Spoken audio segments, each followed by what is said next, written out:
Битва, в которой Россия была уничтожена. Краткий триумф Польши.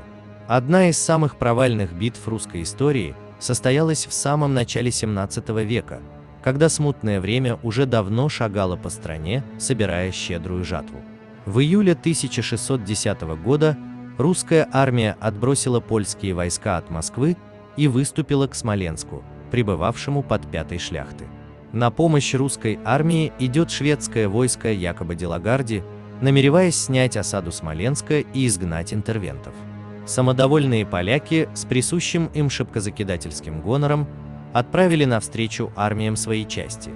12 тысяч солдат, половину из которых составляли крылатые гусары, элита войск Речи Посполитой.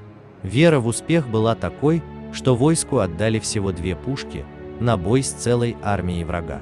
Под гимн Речи Посполитой поляки начинали бой, который они отправились искать навстречу русской армии.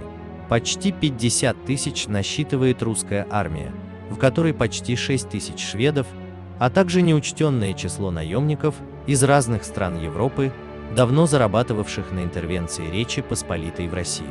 Пушек, однако, тоже мало, всего 11. Командует русской армией Дмитрий Шуйский, брат царя, малоопытный командир, но очень старательный и осторожный. Он копирует тактику успешных битв с поляками, окружает частоколами русские позиции, чтобы не дать польской коннице сделать их страшный удар лавиной. Ошибку совершили сразу.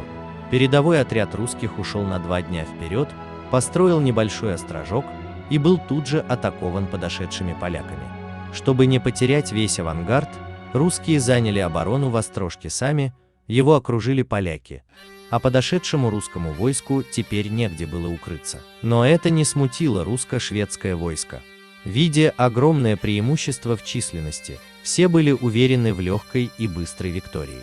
Де ла Гарди хвастался Шуйскому, что возьмет в плен польского командующего Жалкевского, а потом отпустит его, подарив соболью шубу. Так как многими годами ранее сам де ла Гарди попадал к нему в плен и был отпущен с шубой из рыси. Но пока дворяне мечтали о куртуазных манерах и трофеях, простым солдатам предстояло умереть за игры господ. Еще до подхода русских к полякам явились 2 перебежчика и сообщили, что наемники у русских бунтуют, им давно не платят жалования и что они могут перейти на сторону шляхтичей, если будет такое предложение. Жалкевский, однако, не принял такую идею, хотя положение было тяжелым. Поляки оказались зажаты между ордой русских и укрепленной крепостью в тылу. Как подобает сбройному рыцарю, Жалкевский решает идти в безумную атаку, рассчитывая смелостью пробить себе дорогу к победе или выйти к основным силам. В ночь он выступает с войском навстречу русским, в полной тишине, мраке и тайне, оставив у острожка несколько сотен охраны. Безумие.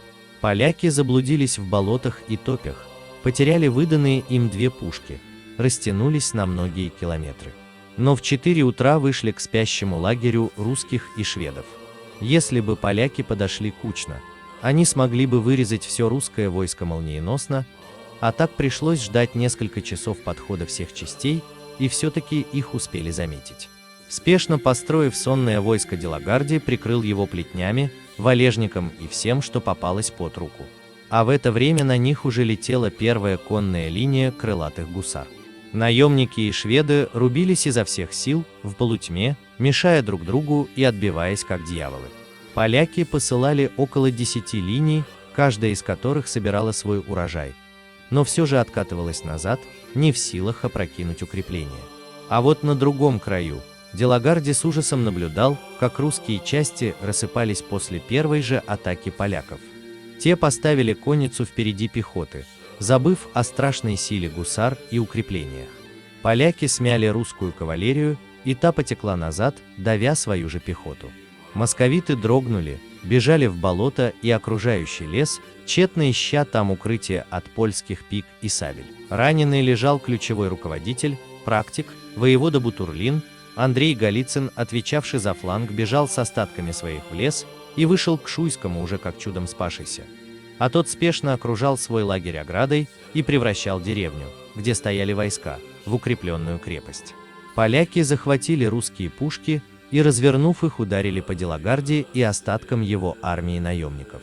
Оглушенные, понесшие огромные потери наемники, сами дрогнули и попятились. Уже у самой деревни, где укрылся Шуйский, французские конные мушкетеры попробовали контратаковать. Построились в каре, сделали первый залп, унесший несколько десятков поляков. Но через мгновение были буквально втоптаны в землю лавиной польской конницы. Их стальная волна проломила и укрепление русского лагеря, вынудив Шуйского укрыться уже в обозе, последнем оплоте его армии.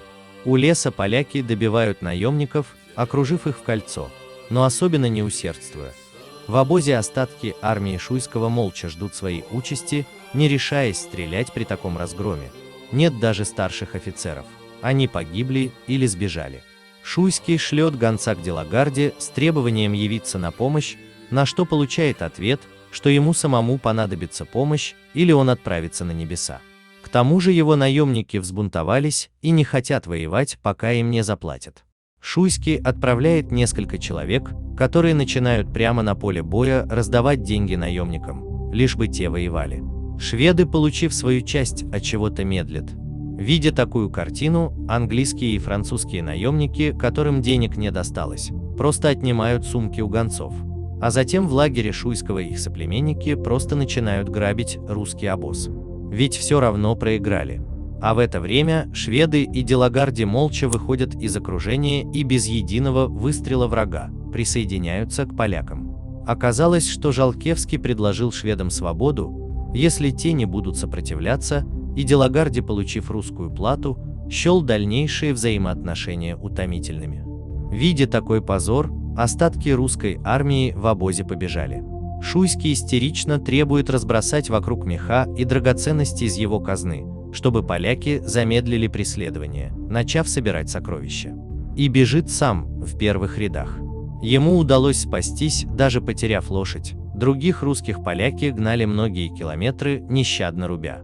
Им досталось все: Виктория, артиллерия, казна, лошади, знамена, имущество и сбережения военачальников, даже сабля и полководческая булава Шуйского. «Когда мы шли в Клушино», — писал Жалкевский в донесении королю, «у нас была только одна моя коляска и фургоны двух наших пушек. При возвращении у нас было больше телег, чем солдат под ружьем». Битва стала концом правления Шуйского. Его свергли бояре, так как казны и армии больше не существовало, а взамен присягнули польскому королю и впустили войско Жалкевского, которым подключился и гарнизон Острожца, из-за которого битва и совершилась. А Смоленск пробудет в осаде еще целый год и только тогда будет взят поляками. Если вам понравилось видео, ставьте лайк и подписывайтесь на канал или пишите свои комментарии к видео.